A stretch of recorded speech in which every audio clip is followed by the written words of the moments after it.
Today is the 28th of January. We're here for our monthly meeting. We're going to stand for a moment of silence. Talk about pledge of allegiance.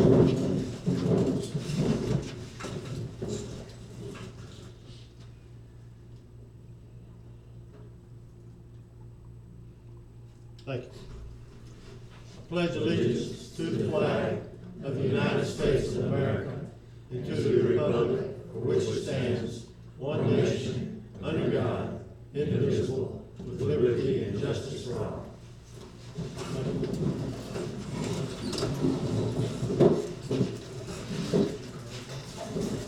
Madam Clerk, call the roll, please.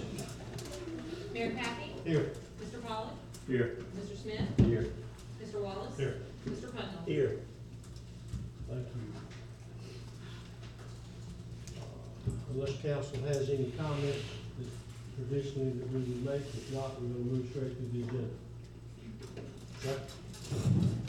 All right, first on the agenda is, the congressional record for our former administrator, Andy Anderson. That, Where do y'all want me to be? Does it matter? I'm sorry. Do what? I forgot that you were the one handling that. Oh, no, that's Bring okay. it, you're fine right there. Okay. So for those of you who don't know me, my name's Olivia Sanchez, and I'm Congressman Dunn's Regional Director. Like many of you know, the federal government does nothing at a rapid pace. So we did this in the days passing, Mr. Anderson passing, and I unfortunately was just able to get my hands on it a couple weeks ago. So I wanted to come and present it to you all today and then leave this with you. And Mayor and Mario, you guys are no stranger to our office, so if we can help you in any way, please let us know.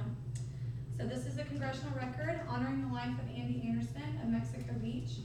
Madam Speaker, I rise today to recognize Andy Anderson, who was called home to his Lord and Savior last month. Andy is known by many throughout the state of Florida for his political endeavors and accomplishments. 4 short months ago, he and his family packed up and moved to Mexico Beach, where Andy inherited the role of city manager. I had the honor and privilege of meeting Andy while he served in this position. He took his responsibilities seriously by taking on one of the most devastated cities touched by Hurricane Michael. Andy knew the work that was cut out for him, but he was up for the challenge. Mexico Beach and Bay County instantly knew that Andy belonged there, and everyone soon realized what a great person and public servant Andy really was. Prior to his service in Mexico Beach, Andy served as a city councilman for the city of Palm Bay and as a county commissioner for Brevard County. The entire state, along with Mexico Beach and the Anderson family, is now missing a remarkable man, and our hearts go out to those lives that Andy has touched. Andy Anderson was a truly incredible individual. Madam Speaker, please join me in honoring the life of Mr. Anderson. And I'll leave that with you all. Thank you, Jeff. Thank you. Yes, I'll stay for the meeting. Thank you very much. Please pass our thank yous to Congressman Dunn. Yes. I'm gonna pass that to the clerk. That should be part of the record down for City Hall. Okay. Moving to staying with our agenda. Mario, you're on the dredge pipe. You're number 2. Yes, sir. Mayor, as we all know, during the hurricane, you lost quite a bit right there at the inlet and along that section of the beach. There's about 18,000 feet of pipe that went missing through the hurricane, and we've been functioning with about 100 feet of flexible pipe for the last 15 months. And it only allows us to dredge from the canal right there, very close to where the canal is. And it's, at this point, we're short-circuiting the system. We're feeding the system right back. Staff would really appreciate being able to have an extra 300 feet so that we can get it further down the beach. And if at some point later on we could get more lineal footage, we would also propose to go out to that second sandbar and dredge from there, because that's the other place where it accumulates. The boats can get out of the pass, but then they have to go further down the beach to get around that second pass. So this is going to come to you in stages if at all possible. This is something that we're going after through a 428 program for the 1,800 feet, and hope to do a lot more than this. But for right now, we really need 300 feet. It's approximately $9,000. Staff has gotten a price for it and would like to get that product delivered to us as quickly as possible. Okay, we can discuss this for months about the dredge pipe, short, not being able to pump. We're almost pumping it. Almost proved it was lifted parts, to be honest with you. Are there any discussion? Any comments? Where would we just take this from our canal budget? We have a working budget that we can take it from and then reimburse that budget once we get reimbursed through FEMA. All right, Chair will entertain a motion. Make a motion to purchase 300 feet of dredge pipe for approximate cost of $9,000. Second. We have a motion and a second. Are there any questions or comments? Is there any opposition to the motion? Let the record reflect that passes 5-0. All right. Laura, you're still up. Yes, sir. Mayor, in the last meeting, we had some discussion on, commercial facilities with trailers and/or, food trucks, and then we also talked about RVs and campers on private lots. Nick helped put together some timelines here.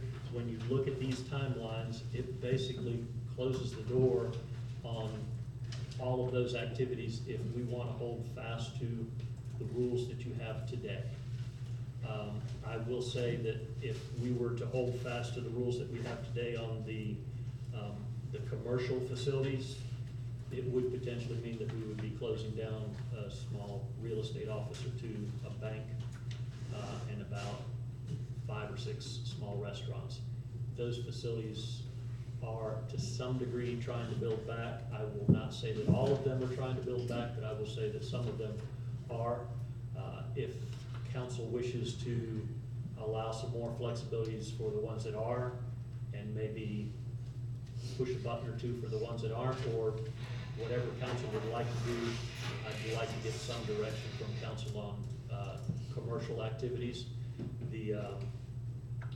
And including, we're also trying to open the door for the gas station to do something similar. We have contacted them and asked them if they're willing to do a temporary gas station. We'd be more than willing to allow them to do that, but we would need that flexibility within our rules and regs, because today we really don't have that. We've come to, actually, next week, we're at 16 months after the hurricane, and as we all know, insurance is still something that people are trying to jump through those hoops, and construction and getting contractors here is tough. Okay, yeah, we sort of opened that door at the last meeting to try to understand. I've had multiple people ask. I guess there are a few people, even though I think they're in a vast majority, a minority of understanding just what the rules were to start with. And this emergency ordinance, for 1 year is no longer, it has passed, so, I'm talking about now the food truck thing. I'm gonna say, I think it would be a fairly easy consensus opinion here that we all want to extend or give those that are trying to operate here as much leniency as we possibly can. Don't nobody do what a year would bring. A year sounds like a long time to get it. Well, it's pretty obvious that a year, it's gonna take a considerable amount of time. Nick, help me here on the mechanics of this. If this emergency ordinance that addresses that,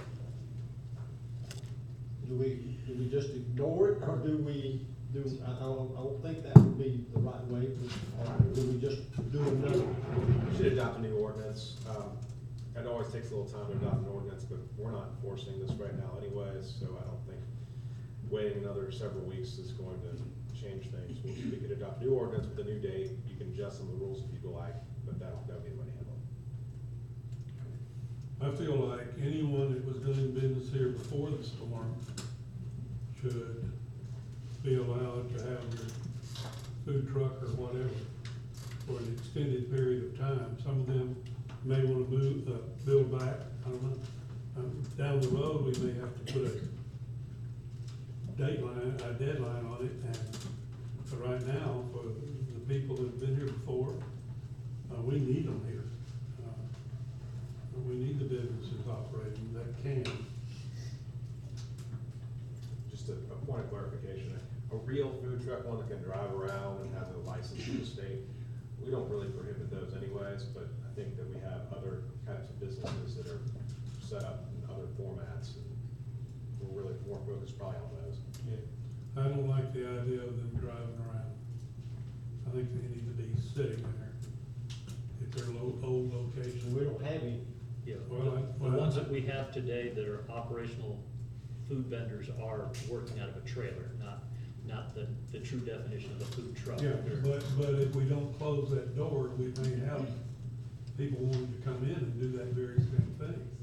And if we're gonna do a new ordinance, we need to protect the people that are already here.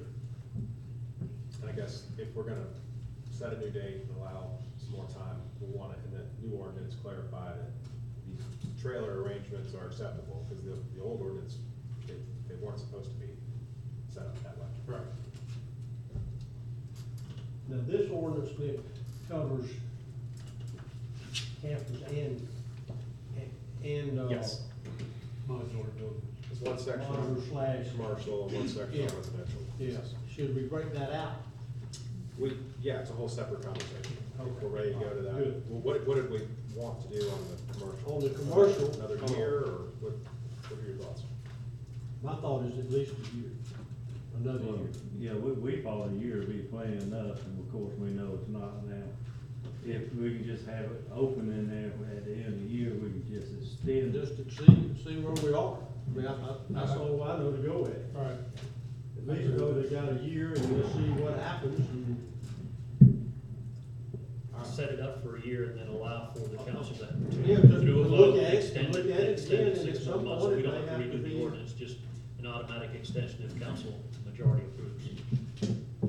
Is that good? Can we take that direction? Is that Sure. good with everyone here? Yeah. Just so we can get an ordinance drawn up, and I think it's important for the commercial folks in town to know where they stand. Right.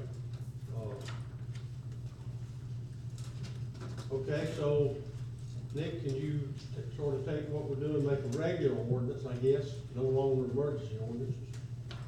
Correct. And I don't think the first one we adopted, I don't think we did that as an emergency ordinance. We did two We separate did? things. But yes, I can take You're that. correct, we did not, we did not. Okay, so that takes care of the, commercial side of the food truck, modular buildings, tents. And we're gonna extend that for another year. What about the camper thing? Let's sort of talk about that a minute. Yes, sir. Mayor, the way that the camper thing was written was, it was basically just 6 months. And as we just mentioned, 6 months passed even faster than a year, of course. And I'll say that Tammy put together an effort to outline all of the campers that have been approved within the city limits. There's approximately 240 campers approved within the city limits, rough number.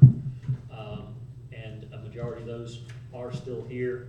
And if you start to look at some of these timelines, you can see that, the first batch came in and that timeline went by and so on and so on. We have some that are just now applying. I mean, we have some that have applied in the last couple of months.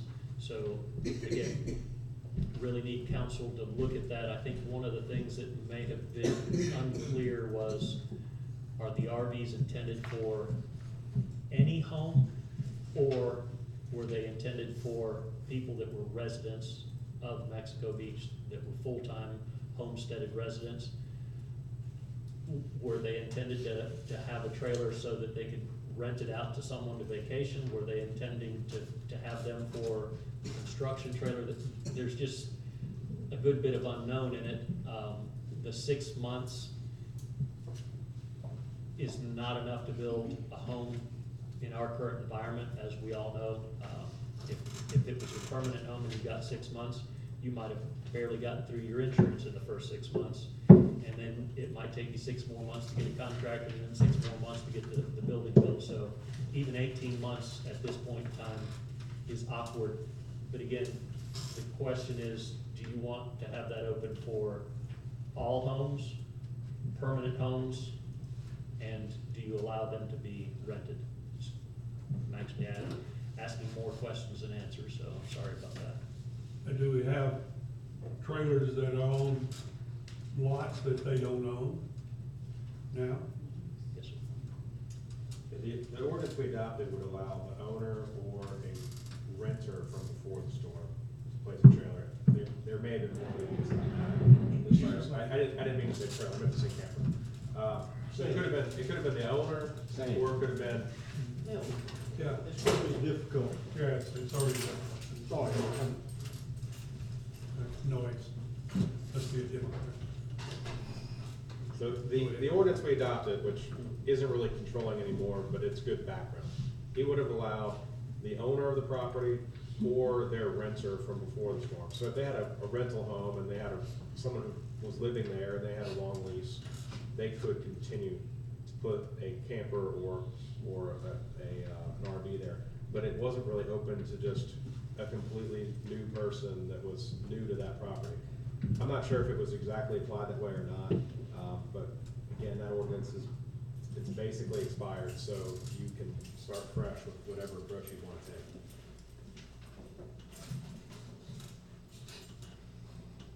Well, I think, we ought to start looking at if somebody has reasonable proof, either rebuilding or working with insurance, that's one thing.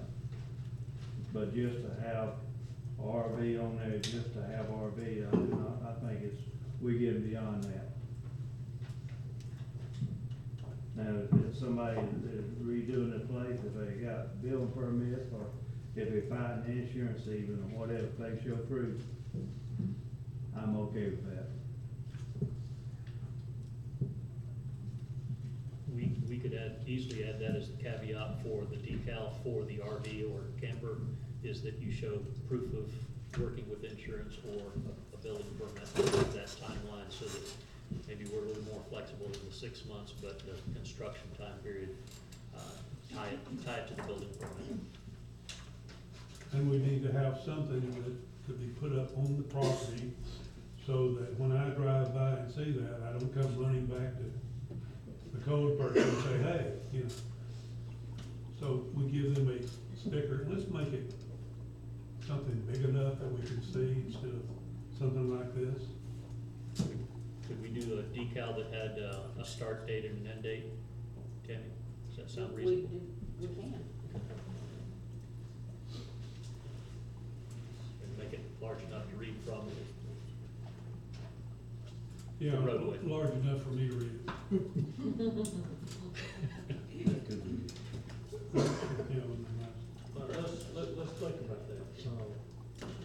We would go out to 104 Arkansas, and that camper, that guy's okay, he's planning to rebuild, or he's fighting insurance, and he gets a sticker that says he's proceeding based on the rules we have. But the other guy doesn't, like 107 Georgians, they don't have it. How long do we give them to start, to get something? So many Well, we days. gotta have, in my opinion, we have to have something that says, okay, you've been here, or you're not doing anything, and we're gonna give you so long to do something. I don't like the idea of going out there and saying, Not eviction. you're in violation, hit the road. No, I agree with So, that. 90 days? Not enough, too much? You already had this. I mean, it expired, it's been there. And, you know, I was on all these meetings, we discussed all this, and it was about somebody living there. Why do you even need a camper if you don't live here? And half of them, you go down into Maryland, they're just parked there, nobody ever lived there. They just had old mobile homes that are gone, and now it's full of campers, the people don't even live here. There's no reason to have a camper on your property to make it a whatever. They've already been doing it for over a year. That should be just if you're living here full-time. This place is starting to look like a junkyard out here.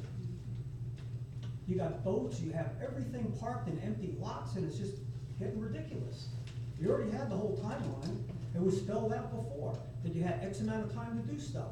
And I guarantee you, most of these people that have stuff parked, they don't have anything. They've never got a building permit, they haven't done a thing. 30 days should be it right now. Knock on their door, 30 days. See ya. You gotta start somewhere. I agree with that. I'm not willing to start there. I'm not willing to start there. What do you think?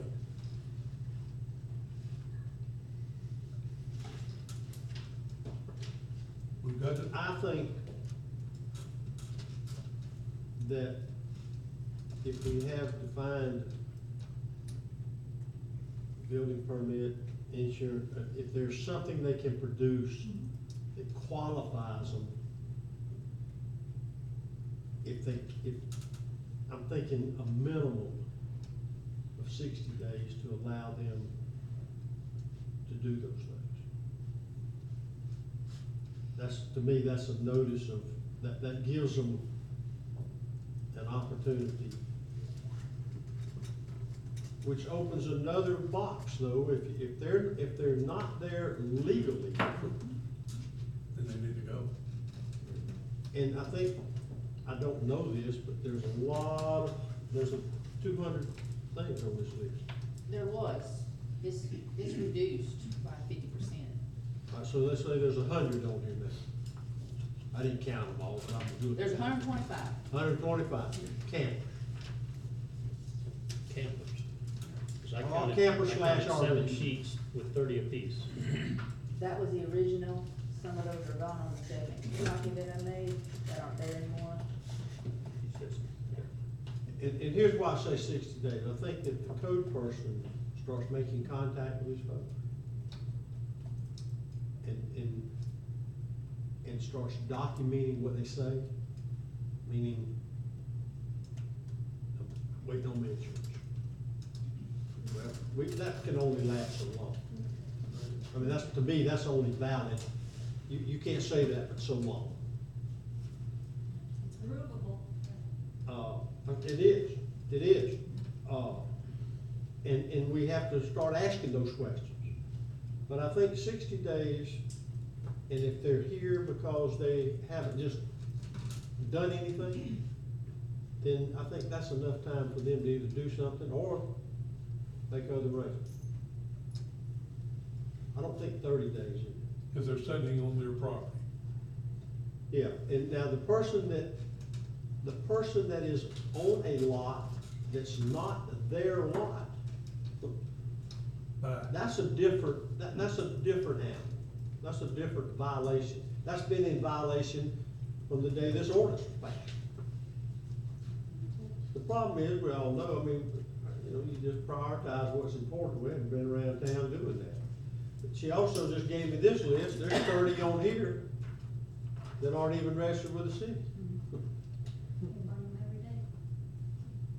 well, I think we should give them days to get out there, period. So, my whole point of raising the question last meeting was that I think it's time from a code standpoint, that we start knocking on doors and asking questions, and don't show up there with knocking somebody in the teeth right off the bat. I'm just trying to get some data that would give us, so we can make a better decision about what we're doing.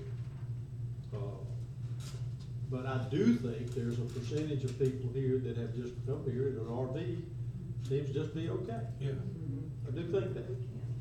So, I don't think we need to give them any time, I think that, 2 weeks. well, if they're property owners, Yeah, look, they generate business here, they generate activity here, they might be doing something more than what you realize is that their contribution, instead of just being in violation of something. I think we need to ask those questions. What are you doing? Why are you, who gave you, why are you here? What is your intent? Yeah, what you gonna do? New buildings here? I mean, I think that's just data that we've gotta collect before we just hook up and tow them out. Bringing a camper and a boat and then they're there.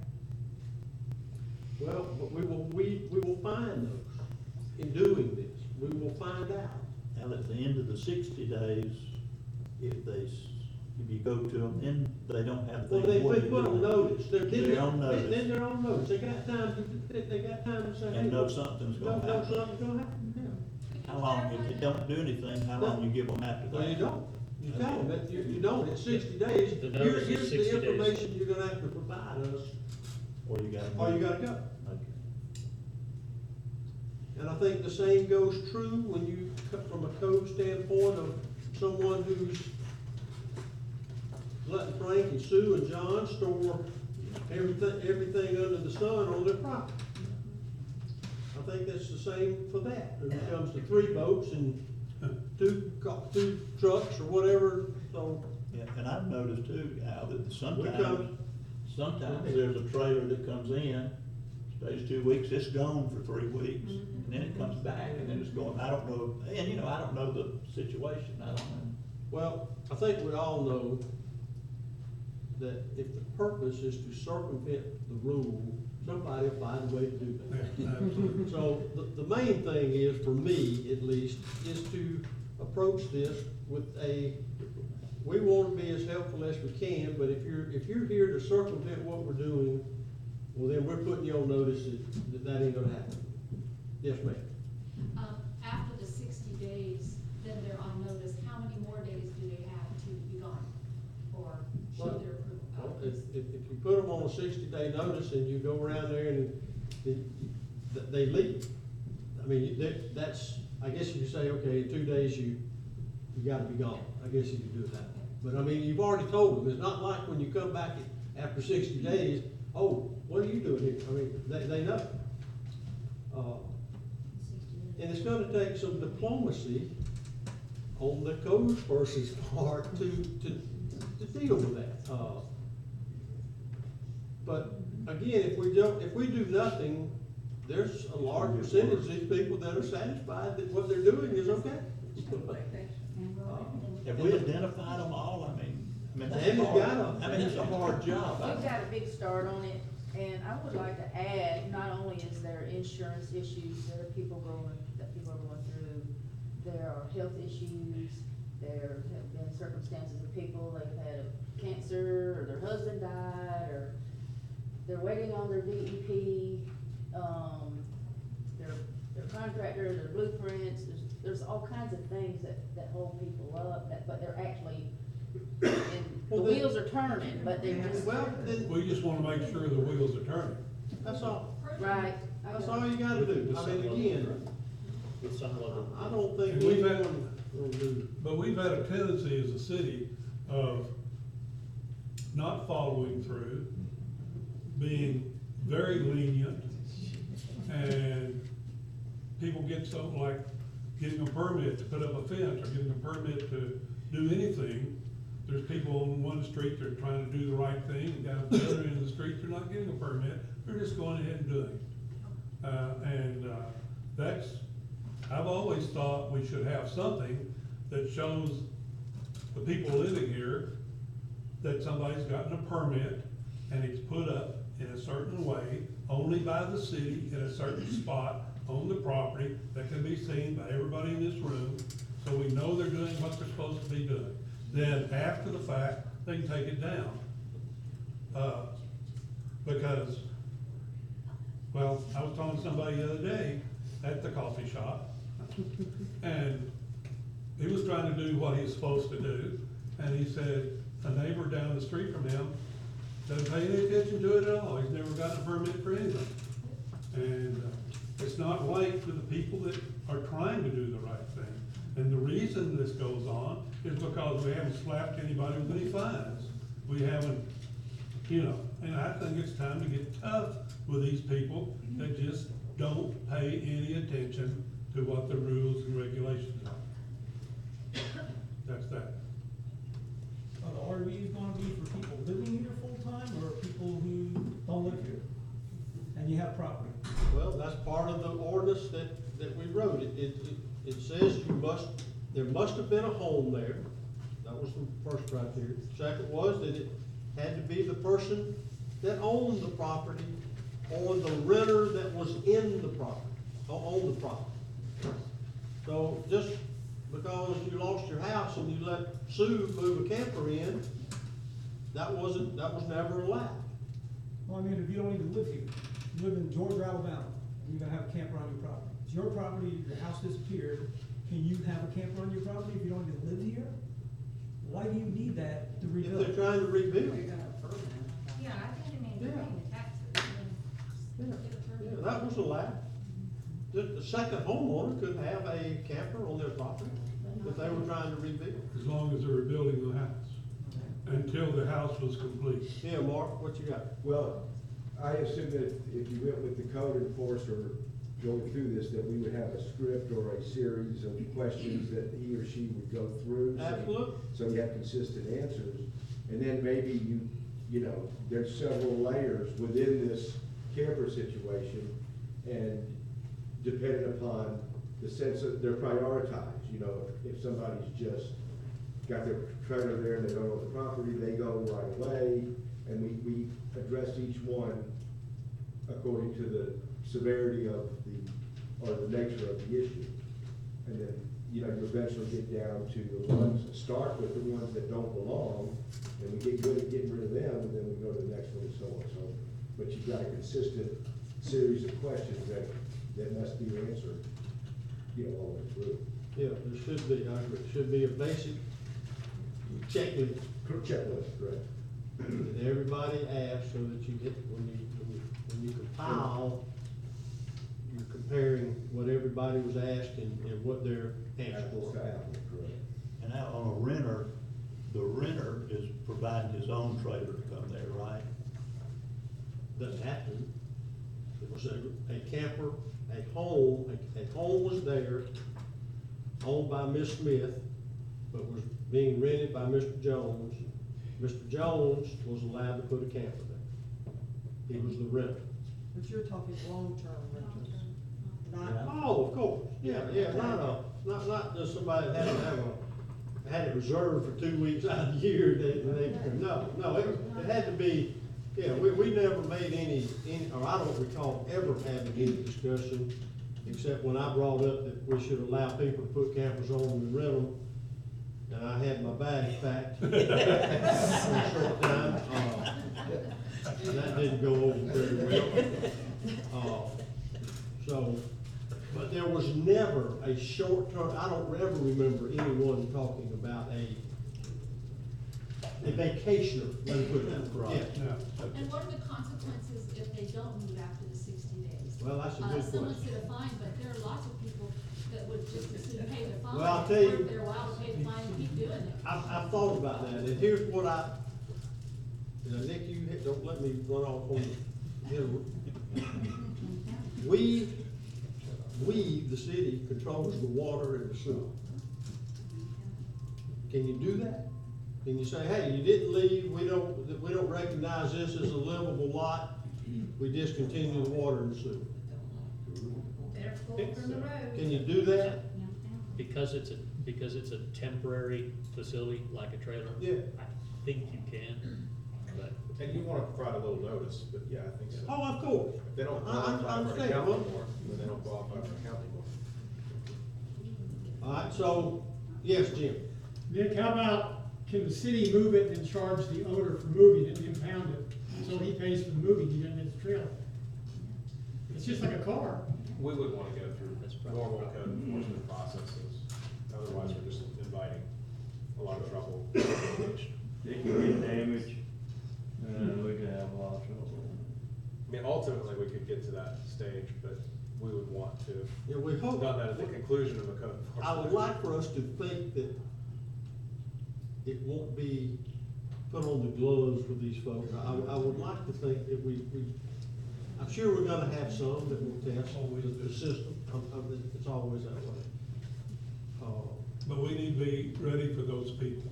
Now, we do have people that are living in their house that have their RV parked at their house, that's not renting nothing else. That's something we need to make sure. I don't Well, want. there's nothing wrong, they could do that before the storm. I know, You know, I mean, they can have one. I know, but I just wanted to bring that up.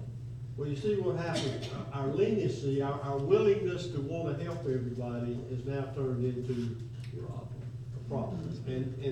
And it's growing, and I don't blame, and it started with me for the complaints from those that are building back, don't like it. I mean, they put a lot of effort and energy to getting their house back, or either they're rebuilding and they're looking out across the street at God knows what, and I don't blame them. I understand that. And as we continue to rebuild, that's gonna be a problem we need to address, so. All right, so let's get back on track on the camper thing. The ordinance is clear, if it's not the homeowner, we can sticker them today. I mean, if it's just a camper that, I mean, obviously we'd have to research it, who it is. But if it's not the landowner, and I assume nobody wants to change that.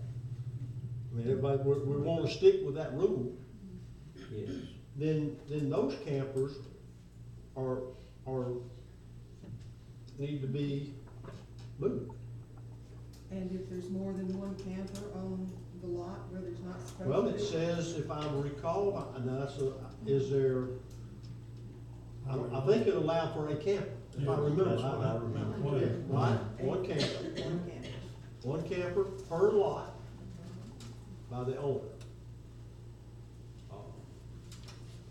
How about the campers that are on the lot that are construction workers working there, and they really don't own the lot, but that's where they stay because there's nowhere for It them wasn't supposed to. stay. They're not supposed to be there. They were supposed to do that. But the owner got a permit. No. I've got two questions for the council. I can tell that everybody here doesn't have that situation. There's Because several- that's again gonna slow the process. Well, they can have sometimes 8 or 10 people staying in one camper. I haven't seen that, but I've seen actual workers like out on the beach. They're working there all day long and they just sleep there and they work there and they're actively working. Yeah. See, that's where you, I mean, there's no, at least in my opinion, there's no justifiable reason that's causing anybody, that's helping. That's not causing anybody's problem. It wasn't in the original, when we originally agreed on, it wasn't in the original agreement that workers could be in. In fact, it was, everybody said no, because they come in no charge. Well, those that said no, that wasn't happening to them. They didn't need those workers. But,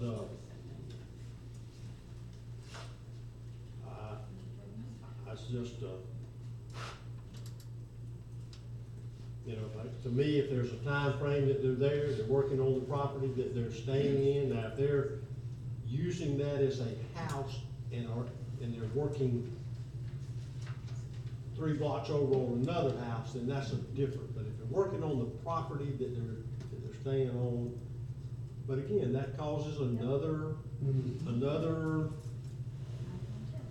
way, but you know, when you try to help people, sometimes you need to try to think outside the box of how you're gonna help. It's easy to just draw a damn line and say, that's it. Well, I'm not willing to do that, personally, I'm not willing. If we could start, right, I mean, we're not gonna have anything that's gonna be perfect until we get into. I understand, and that's right, till we get the data, we won't know. But we're finding as we go. That's right. If you reduce it 10% this month, another 10 the That's next, right. or whatever it is, That's- we're making progress. Make a problem. So are you saying that I can put a camper on my lot and contractors can stay in it? If they're working on your house. Thank you.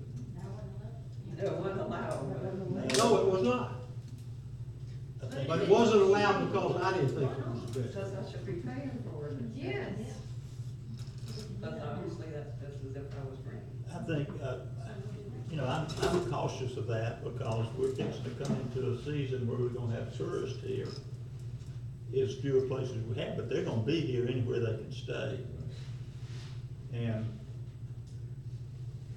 you know, and I'm not saying anything bad about people that work, but I don't know if tourists and people that have built their house and some of the workers we have, how well that mixes. I think it's a formula for something bad to happen. Well, I think we have much better contractors working here now than we did have 6 months ago, 8 months ago. Because when we first opened this thing up, you know, all kinds of people were being taken advantage of. And I'll say this, if we hadn't allowed it, if you start allowing it, I don't know how many, I would hate to guess how many would be in here. I don't Well, know. then the contract, okay, the person that needs to have their house worked on, and they allow the contractor there to work on their house in a trailer, then that person has to take some responsibility for his people that are working for him. You don't think that's doable? Okay. Not unless he's right there with them all the time. I mean, I talk to people now, and we're having windshields broken out and all that. I hope it's not our citizens, it may be, but I wouldn't think it is. Why don't we start the process and see if there's 2 of those or there's not 10 of those? I don't know how many, I There's don't know. not that many.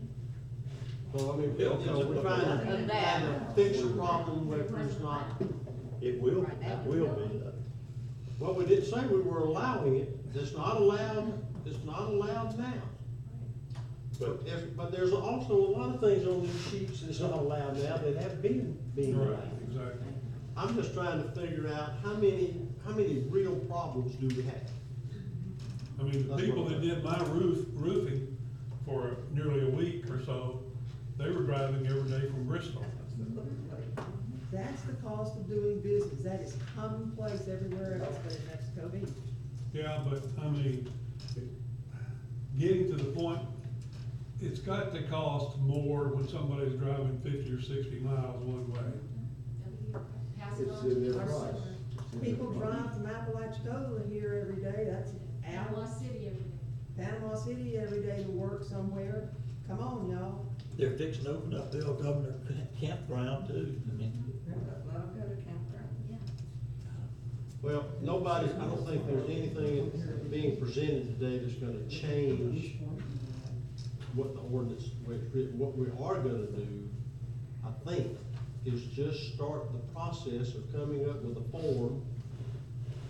You, Mario, somebody sit down and come up and say, we're gonna take these lists that we identified, and we're gonna go out there and find out what's going on. And we're gonna have a list of questions we're gonna go ask them. And we're gonna find out who's eligible to be here, who's not, and how we're gonna, in that sort of where we are at this meeting today. Yeah. Write a blanket letter that goes to all the people that you have an address for. Literally, everybody that still has a trailer gets a copy of this letter.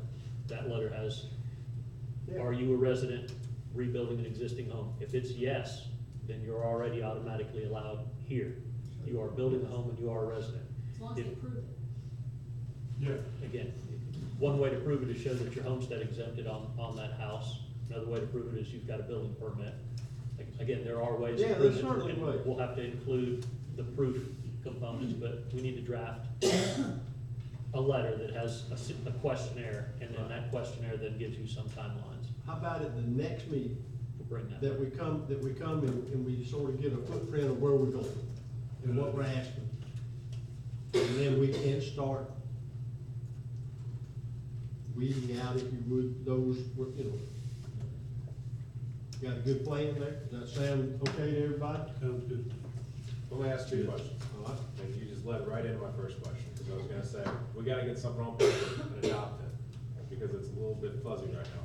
So the 60-day time period we're talking about, do you want that to be from today or from next meeting when we're Receipt of the letter.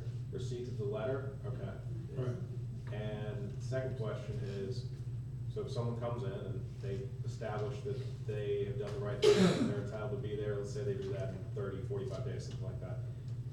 About 3 months later, nothing's really happening. Do you want a system in place where they have to periodically prove that they still have that same problem or that they're trying? Well, if we don't, then, yeah, I think if we don't stay on it. Gotta follow up. You want that to be monthly? What do you think? 2 months. No, I would, if you got, it's gonna take a while. If they go get blueprints and, I understand we have to show progress, but progress here is slow. You can get Just touch base, I don't know how you. You can get a letter from your engineer or your architect or. Quarterly could work. That way it's not an overburdensome thing Yeah. for the code enforcement officer. And I'd prefer. Once you get your property initial owner's release, obligation you're to touching come to base the every code quarter. enforcement officer, not, the code enforcement officer doesn't have to go to every house Right. all the time. What happens if they don't mail it back?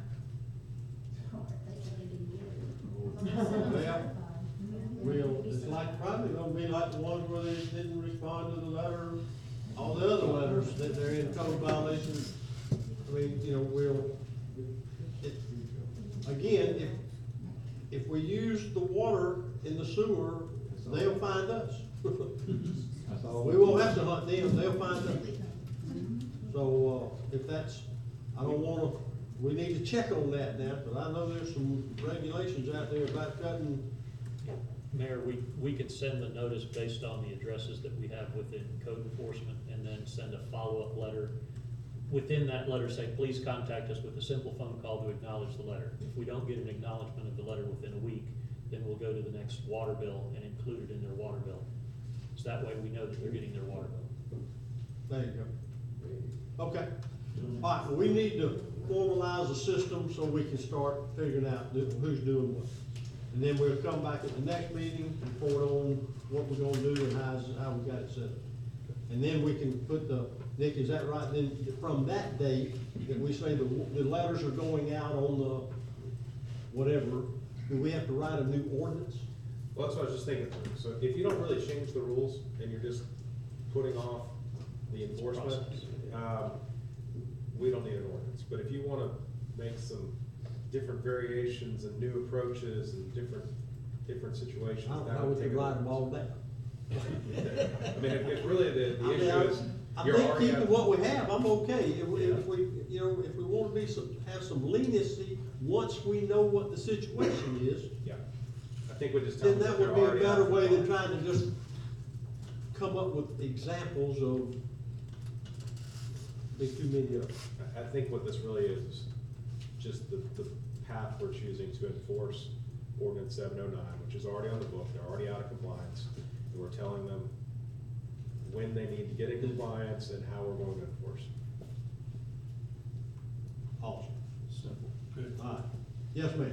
There's one other thing, a lot of people do their water bill as a draft out of their checking account because they travel, so when you think doing a certified letter the second time would be better than putting it on the water bill.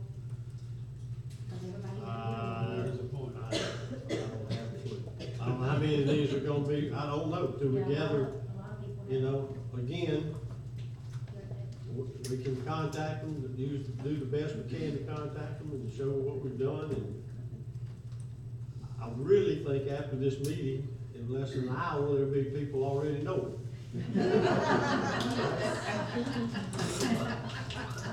Anyway, all right, let's move on. What, y'all just spread the word, how's that? All right, we're gonna move past that. What else you got, Mr. Administrator? Mayor, I'd also like to bolster all the efforts that Dewberry and Adkins and others have done in the last many months. We did have a favorable meeting with the House and State Appropriations Committee that came and visited us. I think kudos to Mexico Beach for them coming over here, because the only other neighbors that they visited was Panama City and Bay County. So they visited the big guys and then they came over here and visited us. So I appreciated that. My understanding from a conversation with Charles earlier today is that we should be receiving the $3.5 million that they promised us last week by the end of the month. That there's also an additional 3.3 that has been approved. So the next step is they've got to give me the ability to send an approval to the state. Once that is done, it takes 4 more approvals, but all 4 of those are in the same building, so it should be click, click, click, click. So in the not too distant future, we should receive about $6.6 million. So a lot of work that a lot of people have done. This is not anything to do with any one person pulling the trigger on anything. This is a lot of effort from a lot of people, and we're getting a little bit closer to paying some things off. Just for those that are here that don't know, just expand briefly on who those people were that came, and the role that they play in the approval process. Most certainly. The Senate and House Appropriations Committee has to approve anything that the city applies for that's over $1 million. And that's just about everything that we're applying for. That's the beach walkovers, that's the dune renourishment, that's the pipe that we're talking about for the sand bypass. Just about everything that we talk about that is building Mexico Beach back is going through that process. And we've also gotten great leaps and bounds worth of cooperation with the Corps of Engineers, with not only the master stormwater system, but they've also come in and said that they were gonna help us with beach renourishment. Again, we didn't expect that at all, and they mentioned that over the last week. And again, it was a conversation that a Dewberry employee. They're obviously not out of Jackson. No. No, sir. This was a wonderful meeting. This was a Dewberry employee that was over in Mobile, Alabama group talking about other stuff, and the conversation got sparked. He contacted Dina contacted me, and the next thing we were on a conference call, and they were in support. So a lot of good things going on. That's awesome. And we did make a visit over to Bay St. Louis and Gulfport, Mississippi, to look at some of the projects that they have built through CDBG recovery type funds, and it is one of the other big shining lights in our future. My understanding is that there's approximately $700 million that just got pushed into the state. The state now has 120 days to figure out how they want to focus those dollars. Again, in Mississippi, it was one of the things that Ashley mentioned to us, is it all depends on how the state focuses those dollars. For them, it was economic development, it was this, and it was this. If they do the same things here, that economic development allowed a lot of opportunities for them. For them, they were able to build marinas, they were able to build piers, they were able to do streetscape beautification projects, they were able to do underground power, they were able to do storefront type projects. So again, a lot depends on how the state focuses those dollars, and we also have the benefit of having a free liaison at the state level with another Ashley. This is a female Ashley versus male Ashley in Mississippi. So we do have ears on the ground over there, and some of the dollars that we had sent with our legislative agenda have received approvals to date. So things are looking good, but it is a long road.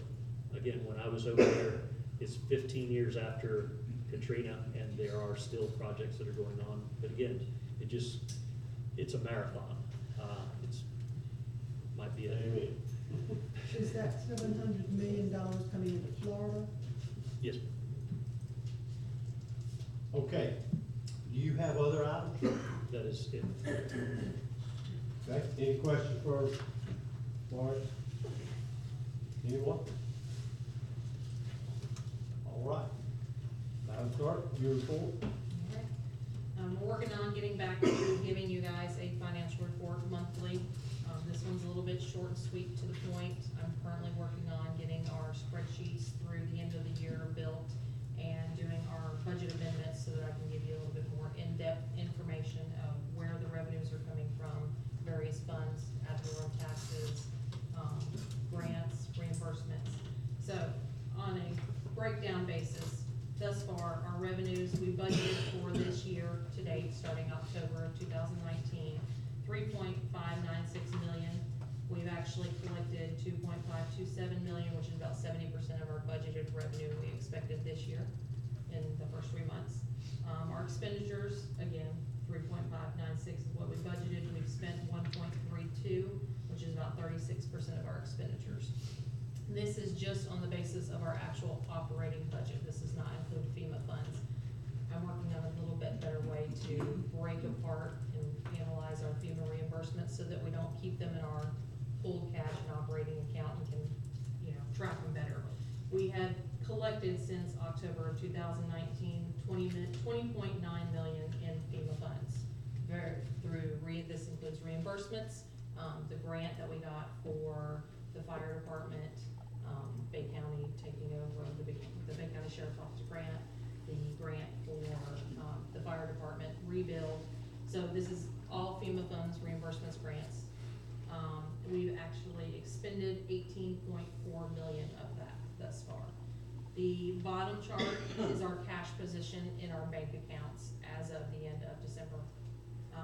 General fund is where everything has kind of pulled into. We're sitting at about 3.3 there, and our FEMA fund is where I keep, again, the reimbursements, the grants, and the donations. That's sitting at 2.4.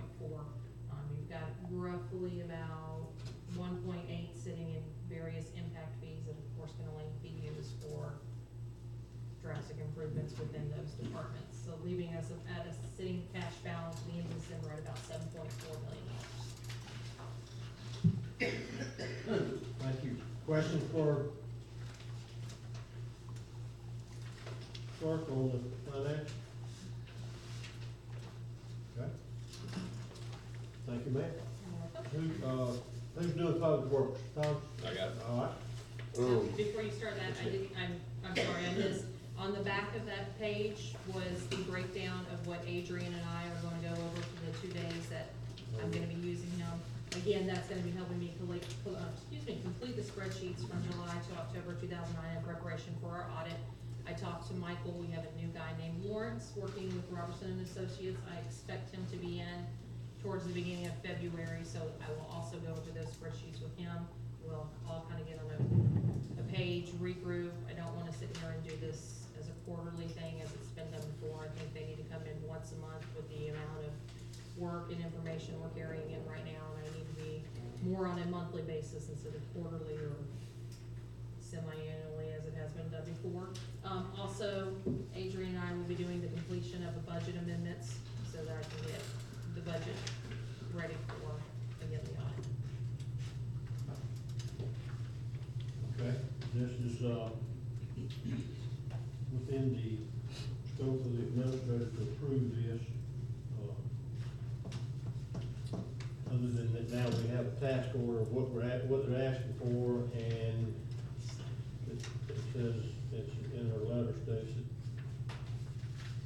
Letter service, after these items are completed, that there should be no reason to continue with that service. That's correct. On this note, is there anyone that objects to this? No.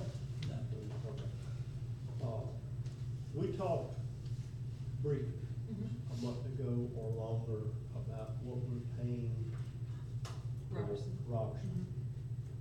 Have we broached have we had dialogue with them about what? I have, and actually speaking to Michael McKenzie, said that we needed to create a meeting that either him and I and the administrator or you or Ralph, depending on who would all like to join, and kind of go over the engagement letter of what services that are considered covered in the engagement letter and how we can improve those services. There are some things that we aren't getting from them right now, and there's some things that we're doing, and we want to try to balance more, a better use of the budgeted funds, where we can take over some things that are in the hindsight and see if they can help us with it. I have not. I need to get with Mario and Michael McKenzie. Y'all put that on your list. That's, we need starting out this year, even though we're 5 months in county. We need to get that. I agree. Better understanding of what we're getting versus what they think they to give us. Exactly. Okay, then, Good. we're good to go there. Go ahead. All right, first of all, everybody knows water and sewer is available citywide, minus the section of between 19th Street and 8th Street Canal on the south side.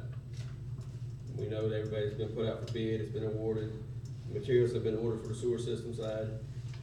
Projected date for completion for both water and sewer on the south side of 98, between that section, is March 30th of 2020. So 2 months, that'll be finished.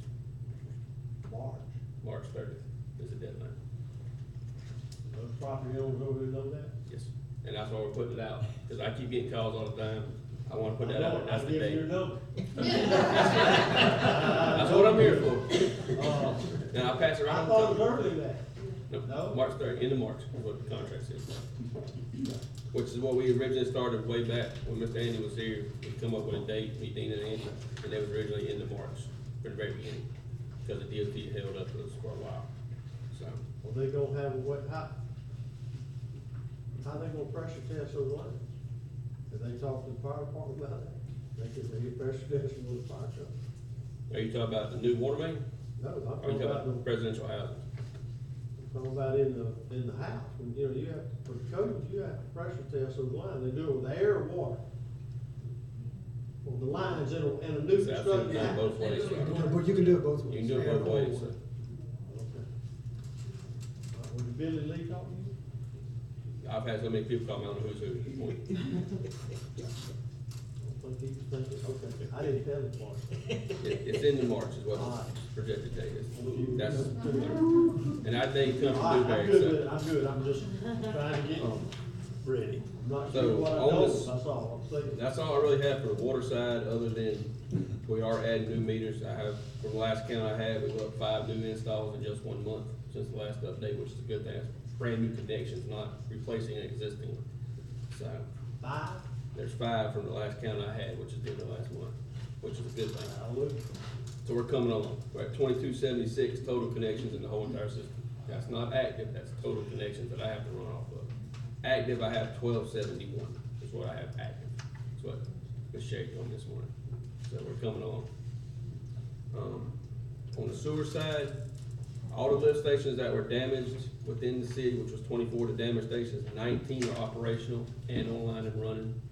We're completely done with that station, no going back to it, having to put pumps in it, we're done with that. They're 100% operational. We have one that we have, and in your packet, there'll be 2 quotes for a pump for Circle Drive. I need the approval or non-approval either way to purchase either one of them pumps. Is this the same pump? It's the same pump, 2 different brands. One's a Flight brand, one is a Homer brand. The station that is currently there, $5,000 that's what. Take a GMC, a Chevrolet, and a Cadillac. They're all made by the same company, GM, but you pay for different levels of interior, basically. That's essentially what you're getting here. The system is currently set up for home. No. It's currently a home and it's in the station, but I have to get multiple quotes. That's the next cheapest quote. That shows the price difference in the size of the pumps. We did have to order one. I got with Mario. We did order one in an emergency. Went ahead and got it on the way because there is no station pumps in there at all. Both of them were destroyed in FEMA, then hurricane. This is reimbursable by FEMA. They already know about the pumps. I just need approval to order the second one to bring the station to 100%. And this is Circle Drive down on the south side of 98. You recommending the 7965? Yes, sir. Tugwell Pump and Supply Home is what I'm recommending. We need motion that, or is that's under the? It's under the 8,000, Within the it's over authority, the he has it in his budget. You We're just, this we're is just bringing making it up. us aware of what we're doing? Yes. Okay. Yeah, I'm trying to be transparent as possible, so. So with that being approved, you know, so I can get that pump on the way. The master lift station on Indian Canal Parkway, the generator's been set, control building is, have all the controls been placed inside, the platforms are done, completion date's 3/5, and they're on schedule with the master lift station, which will be a big relief on my part. Water plants, other than putting our SCADA back to our water plant will be 100% complete. Say that one time about MX1. MX1, the completion date is 3/5. 3/5. Is the completion date, because we had to extend it because of them changing the controls on it. They're on track, generators already, the rear was delivered last week, it's done set up on the platform, everything looks nice and clean, ready to go. So they all do is finish up some wiring, get Duke Energy out here to swap it over, and then they gotta do some linering inside the actual wet well, and then that'll be completed. So right now, we're running off a bypass pump. So. What do you say? The no dogs on the beach signs that y'all approved last meeting, they were ordered, they got delivered last week. Monday, they started getting installed. So y'all will start seeing the signs up at every entrance to the beach from one end of the city to the other. So, they're moving along with them.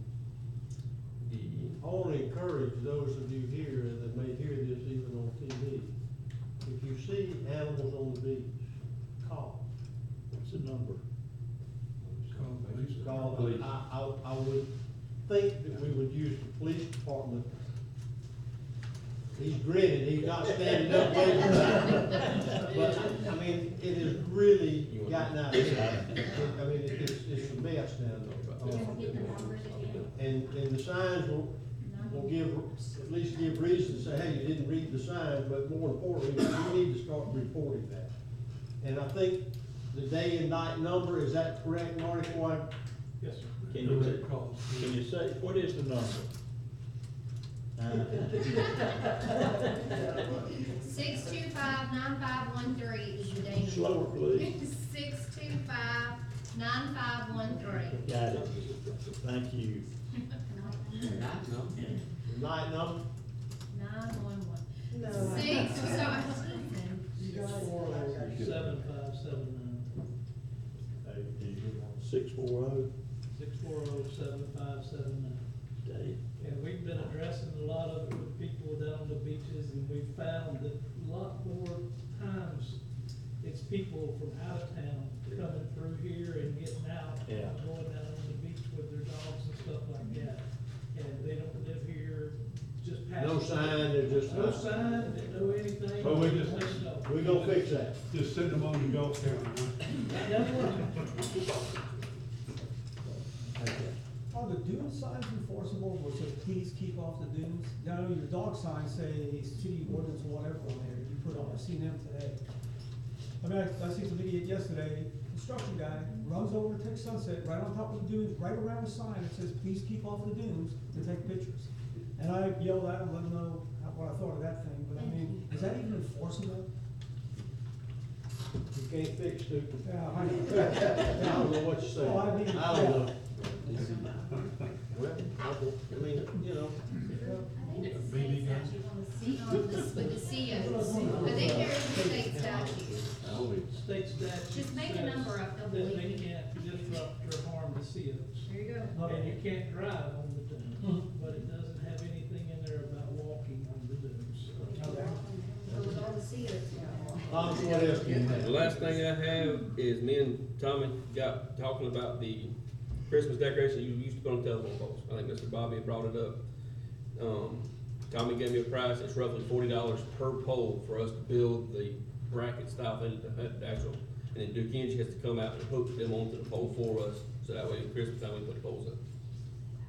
There's 42 poles total that we would be using, $40 per pole to build a bracket. The issue we have is if this is something that we wanna do, I know Christmas is at the end of the year, and we're only in January. If it's something we need to do, we need to look at doing it now, because we all know Duke Energy don't get in a hurry for nothing. So I don't want to be kind of here in October and say, okay, let's do this, and then Duke say, oh, we can't do that. Just tell us ahead of time. So there's something, throwing it out there, if that's something that we want to do, try to do this year, the sooner the better on getting it ready for Duke Energy. We do have decorations, we just need. We have 44 total, only 42 are useful. So we have 42.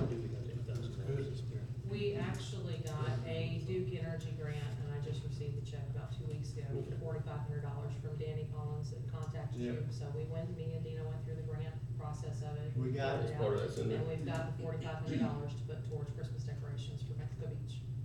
Good.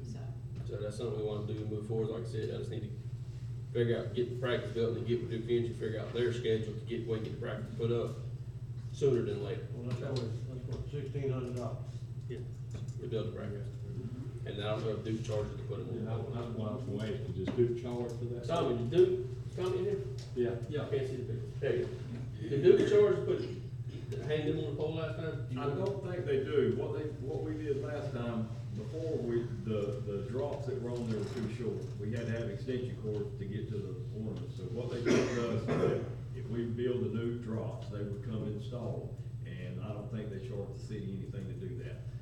We'll have to get with them, they'll have to verify which poles we can put them on, which, will have usually where the lights are, and they have the photo cells on, you cut them on and off. But we made up the drops last time, they'll come out and install them. Like Thomas said, and I mentioned Mr. Bobby earlier, the last time we done this, it took about 3 months for them to get them all up. So if we don't start now, we probably won't have them by Christmas of this year, so we probably need to get started Well, on if that. we've got the grant, then I mean, you know, I'll make a we note take a lot of to pride in our Christmas stuff, so. I'll make a note to get a hold of Duke Energy this week and figure out if I can get somebody to meet me, Dwayne or somebody, Dan or somebody to meet me and figure out what we gotta do to move forward. So. Yeah, and Mayor, we also done purchased the brackets that we need and the clamps to put them on there. The city already has those in our possession, so basically all we need to do is make the drops, get them put up, and we'll be good to go to hang the Christmas decorations back up. Awesome. Okay. Is that all? While we're on Duke Energy, the last thing I got is if anybody, I've had several people call me about street lights. If you see a street light out, I need the pole number off of that street light, and I can get it with Duke Energy and they can get that street light fixed. If we can get the phone number for Duke Energy, that's something else that you can just write up, call Duke Energy and give them the poll number. So that's great for everybody to have, they don't have to call you, they can Yeah, call either Duke way. Energy directly. We can get the number, put it in the book, put it on. Yeah, if you can put that. Put it out there. Yeah, cause I've had several people talk about street lights, and even though the city pays for them, we don't maintain it, Duke Energy does it. And where are those poll numbers located? If you look somewhere, they're usually about 4 to 5 foot, usually around eye level, somewhere around the pole. It's like an 8-digit number. That's all I can. Okay. I have Duke Energy's number.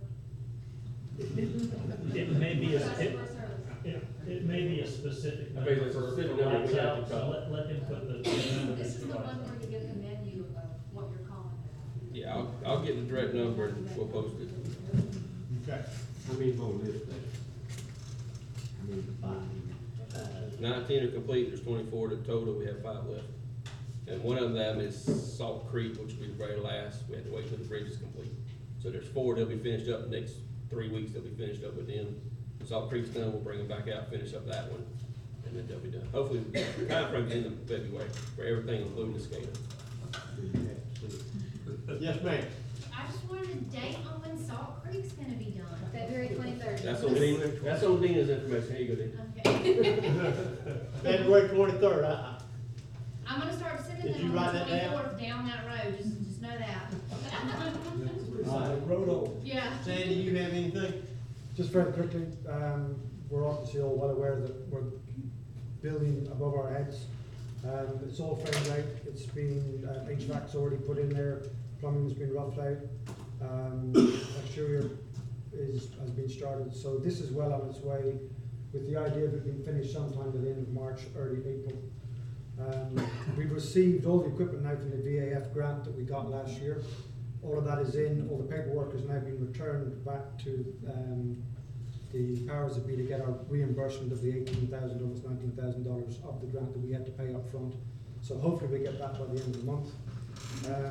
We've been and bought all the city fire extinguishers back up to code as such. They got missed last year in the wash, so to speak. They've all been tested, inspected, and those that needed to be taken away have been taken away. We'll be back in the next 2 weeks. One thing we will be starting to do again now is basically all the condos and commercial properties. The fire department would normally have a pre-incident fire plan on all of those larger properties, so we know how the fire systems work, where their fire connection points are, how their sprinkler systems work, and so on and so forth. Any issues that we might have in regards to placement of certain things, we will start doing that now as things like the condos come back online. It is not a code enforcement scenario at all, it is purely just us learning about the properties within our jurisdiction so that we can better serve those properties. So I'll be getting together with all the either owners or property managers to have a meeting with them and do the pre-incident fire plan. But it's nothing to be frightened of. It's purely us trying to learn what's going on within those properties. Basically, other than that, it's pretty much business as usual. We're still in Parker Park. We're looking forward to getting upstairs, but if you need us, that's where we are, and we're there 24 hours a day. And please, any questions, we're there to answer them and or help you. I have one question. Vehicles at Parker Park, they're lined, I've never seen moved. Whose vehicles are those? Are they city vehicles? There is one that is a gentleman who has been parking his, pardon me? It is being removed this week. Okay, so taking that one out of account, there could be at any one time 3 vehicles that would belong to firefighters So after 7 o'clock. There is one on the vehicle there that in fact I need to talk to another individual who used to work in the city who has it there, and that needs to be gone. That's the one. That's what you're talking about. No, there was another gentleman who had been working for Panama City, but we know who they all are. There's nothing there that shouldn't be there. If they're not ours, then. No, yeah, they're there's nothing abandoned by this one which is going to be done. Okay. And Pink is one of them. Pardon me? The Pink is one of them. That's the one we're talking about, sir. I believe, yes. Yes, sir. Yeah. I'd like to give kudos to Sandy because he's trained his personnel well enough that while he took a short vacation and over a big pond through the advent of this thing, he was able to keep in contact with all of his personnel and keep the city running while he took a much-needed vacation. So again, thank you to Sandy for having a good group of people that can keep the place rolling while he's out. It was the first time home in 3 years, so. Yeah. Glad you were able to get away. And you came back. Hey, I signed up for something, I'm not giving up. Any questions for fire? Are you still patrolling the beach? Pardon me? Are you still patrolling the beach? Yes? Okay. Have they done the burn that you told me about? No. Okay, do you know when that is? I haven't talked to the individual yet, but it's just, there is a possibility that there, as we're all aware of, some of us are, some of us aren't. And the Catholic Church is not actually annexed into the city, it's still part of unincorporated Bay County.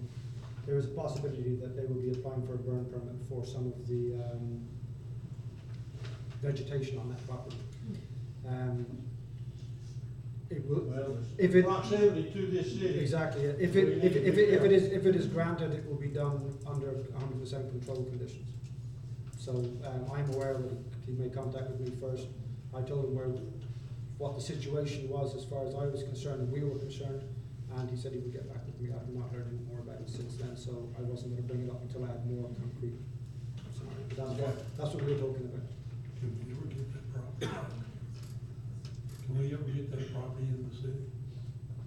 Never? Sure. They didn't want to block it, annexation. No, I had Marty, you were on the agenda last time, or Ash, I don't want to skip you unless you have, is there anything that you need to add to what you did last time? Okay. Did everything I think we're talking about. All right, thank you. All right, moving on, number 7. Nick? Yeah, I'm happy to introduce this unless Marty, if you prefer to, you can, otherwise I'll get it started. First, my apologies for missing the last meeting. Honeymoon went great, thanks for coming. All right. I did get the updates from the meeting though, and I know that there was a good, healthy conversation about whether to put out an ad for city administrator applicants. And at the conclusion of the conversation, really there wasn't any action, there wasn't much interest. I think it was largely positive comments about Mr. Gisbert, and I think the mayor actually commented that the only real problem is that he's not full-time right now. So when we set up this arrangement where we loaned Mr. Gisbert from Panama City Beach, at the time, we expected that there would be needs from the other city side that would mean that we really needed to go into March before we could do any kind of formal transition. Panama City Beach reached out to our city after our last meeting, and they looked into things, and they're comfortable that we could make that transition sooner. In fact, we're looking at early February is the right time frame to do that in. So it would be appropriate to have a conversation today about your interest in going forward. There's a contract in your packet that is really just the same contract we used for Andy Anderson with a few small changes. And I'm happy to go over those in detail later, but probably be more fruitful right now just to have the general conversation about what your preferences are, and maybe hear from Mr. Gisbert as well. Mario, do you have anything? You've expressed yourself before, but I mean, for the record, if you have anything, Certainly. Again, I thank you for the opportunity to help Mexico Beach. I basically am stepping out of retirement back into work. I don't know that I ever made it to retirement to get back into work. But but when what happened to Andy happened, you know, part of me said, you guys need help, and that's why I am here, and that's why I've been here. And I hope to continue to help you through this transition and build Mexico Beach back if that's what you would like. Again, as Nick mentioned, I've been here pretty close to 40 hours a week and trying to do a little bit over at Panama City Beach, but as you can see, I need probably 50 hours a week here in order to do it justice with all the stuff that is going on. So if council so chooses, I would enjoy coming over here full-time and helping serve as your city administrator.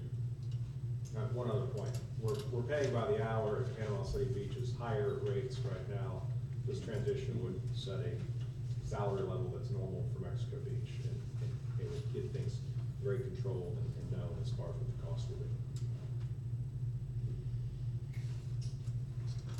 Okay, I have, reviewed the contract, and as you just said, the date, is February the 7th, as far as accepting employment from Mario. Could you share what the few small changes in the contract might be? Sure. Mayor, would you like me to do that? Yeah, go ahead. It does have a delayed effective date. Instead of being effective today, it wouldn't go into effect until, February 7th. February 7th. And that's just to coordinate with Panama City Beach for Mario ending the time there and starting the time here. The salary level on this, it's set at $90,000 a year. Under Andy's contract, he initially was at 85, with the expectation that he'd be at 96 months in. Mario's already been here a couple months. And other than that, we added a sentence that clarified for the retirement system that city administrators and the senior management service membership class, which I think has always been the case, but it's just a sentence to add a clarification. This, I don't know if this is the final form. Mario may have some other comments or requests he'd like to speak to, but as far as the contract that's in the packets, those are the only real changes. Okay, has everyone seen this? Is the standard other than those few changes? Are there any other questions or comments? Chair will entertain a motion. All further discussion. I make a motion with, offer an employment agreement to Mario, starting February 7th, 2020. Second. We have a motion and a second on the floor. Are there any further questions, any comments from the floor? Marcia? Call the roll, please. Mayor Kathy? Yes. Mr. Pollock? Yes. Mr. Smith? Yes. Mr. Wallace? Yes. Mr. Butler? Yes. Welcome aboard.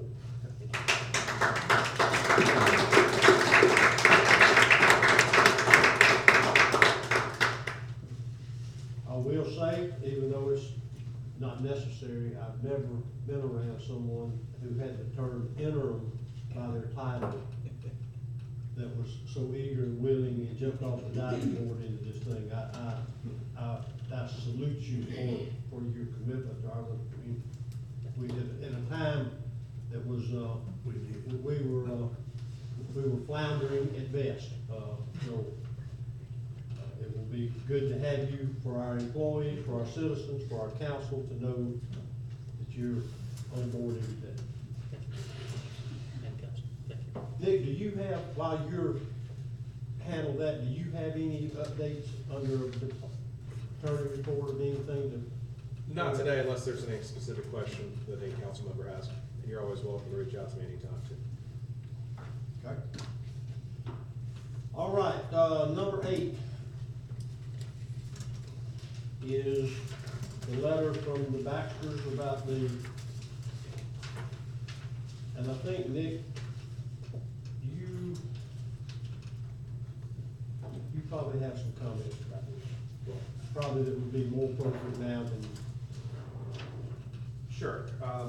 Best I can tell from the letter from Baxter's, the area that they're interested in acquiring, it's not a regular parcel of land that the city would own. something like what we sold on La La Lane recently. It's city right away, and it's right away that goes right to the sandy beach. So as far as an opportunity to sell that, we can't sell our right of way. The only real method to deal with right of way would be to vacate it if the city had no public purpose for keeping that right of way. It's doubtful that that's the situation here with being an access right to the Sandy Gulf Beach. But regardless, it's not as simple as just setting a price and selling property, because it's right of way as opposed to regular personal property. Okay. So should we just ask you to send a letter back and We'll just you know, explain. explain the right-of-way situation, and everybody know where we're talking, first of all, Yeah. that little street in between what the annex used to be and the motel. But they can continue to, didn't they use it? I mean. Well, everyone uses it. It's for public use. It's a public, what for years was known as the street ends, all of those are public. Okay. So that they have maintained this, so do they have to have permission to maintain it? Well, it's paved. Who built those stairs? They did. Oh, does it say that? They did maintain. Well, I don't know if they have permission to. I don't know why we wouldn't give them permission, you know, we did that down at Toucans. But as far as making it, what they're requesting is an opportunity for purchase, which is something that we can't accommodate. I would imagine their goal is either to further develop that property or make it only for their patrons, and that's a few steps beyond just maintaining some asphalt there.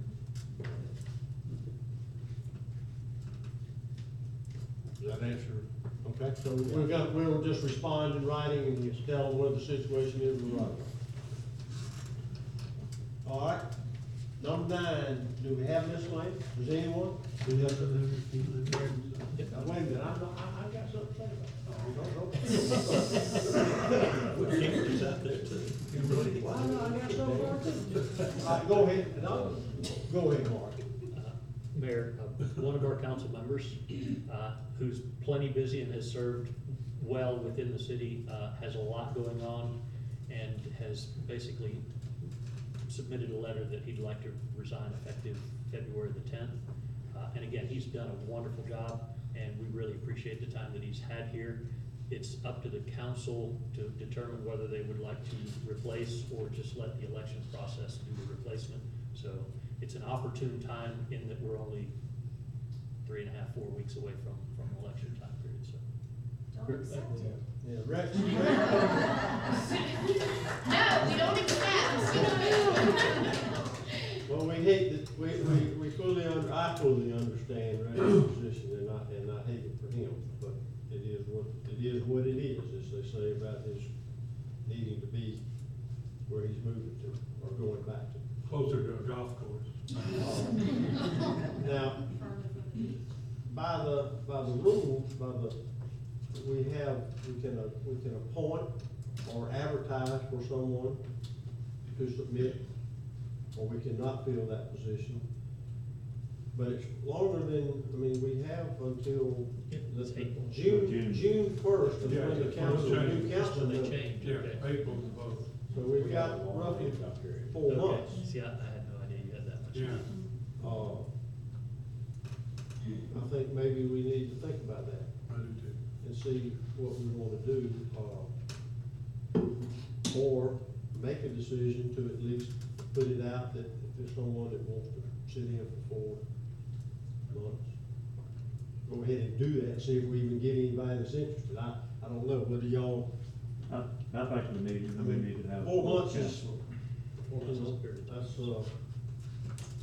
well, why don't we do that? Put it out on the, little website thing that we do, and just see if we get anyone that has an interest in filling in for 4 months.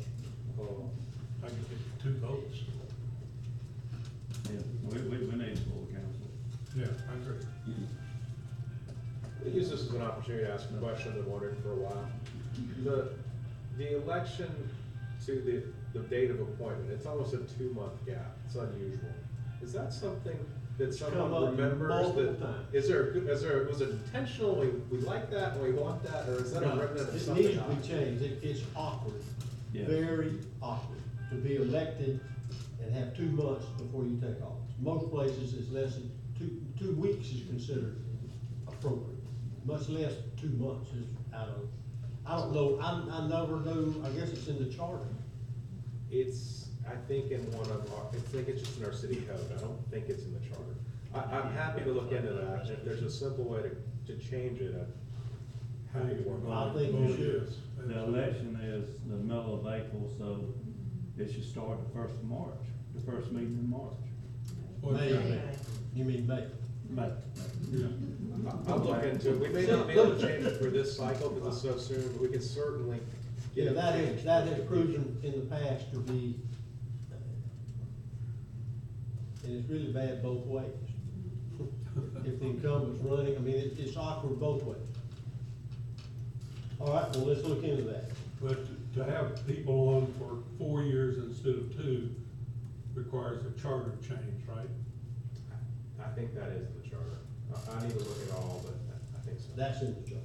Yeah, that's what I know. So that would take a citywide vote. I only have one bit of information on the right side. Some of you have probably seen this agenda, and it's missing Dina's name on it. And that is probably something we should maybe archive. Putting it in the minutes. Yeah, at least mention it in a bit. And Kimberly, you haven't said much, and I just thought maybe you can, are you holding out to the end because we're fixing to leave? I am, I just wanna have give- one miscellaneous. Oh, you do? I do, but I don't need to be put on your agenda, that's why I have Yeah. council representation on my board for that. I do not come. All right, we're ready for you, bring it on. It's just, I'll stand up, it has nothing to do with CDC. So Special Events is having Bobo Football February 22nd. If you have a Brunswick stew recipe you'd like to enter, as of today, you're guaranteed to win $250. So, please come enter Gumbo Brunswick stew, we're very excited, we've got a live band, which will be stainless steel again, and we've got hot dogs, sausage dogs, we've got a world-renowned hot dog chef that's coming to prepare these, so we've got some amazing volunteers that are gonna sell t-shirts and tickets and everything, so, mark it on your calendar, February 22nd, New Mexico Beach Boat Ramp Park, we're very excited, so, oh, and if you'd like to pre-buy a Gumbo t-shirt, they are available for sale at the Welcome Center. Yep, so that's it. Good job. And Mayor, I can't do it anywhere near as well as he did, but the Gumbo Festival is also gracious enough to allow a public outreach program to happen during that event. So we will have, Atkins will be giving a presentation with our vulnerability study, and it will count as our workshop for the general public. We're taking advantage of this because if we had that workshop here, we would have 27 people visit, versus having it in the Gumbo Festival, we hope to have 2,700 people visit and spread that news of what Atkins has done, but also FEMA, Corps of Engineers, all the other agencies that have done so much for Mexico Beach over the last, by then, 16 months. And we will have information that's given there, we'll have a presentation given there, and we will also be giving thanks to the dignitaries that can make it out to the event. So thank you for coming, and I hope to see you at the Gumbo Festival. You didn't do it again. And you're right, you got to practice. We're a long way from it, Mark. All right, motion for adjournment. Wait a minute, Oh, question. go, question. Did I miss when the deadline is on the bridge? February 23rd. Where Where were you? I asked that question. Well, I don't normally pay attention to what Kimberly has to say. We better adjourn it. Thank everyone who comes. All right. Oh, yeah, that was easy.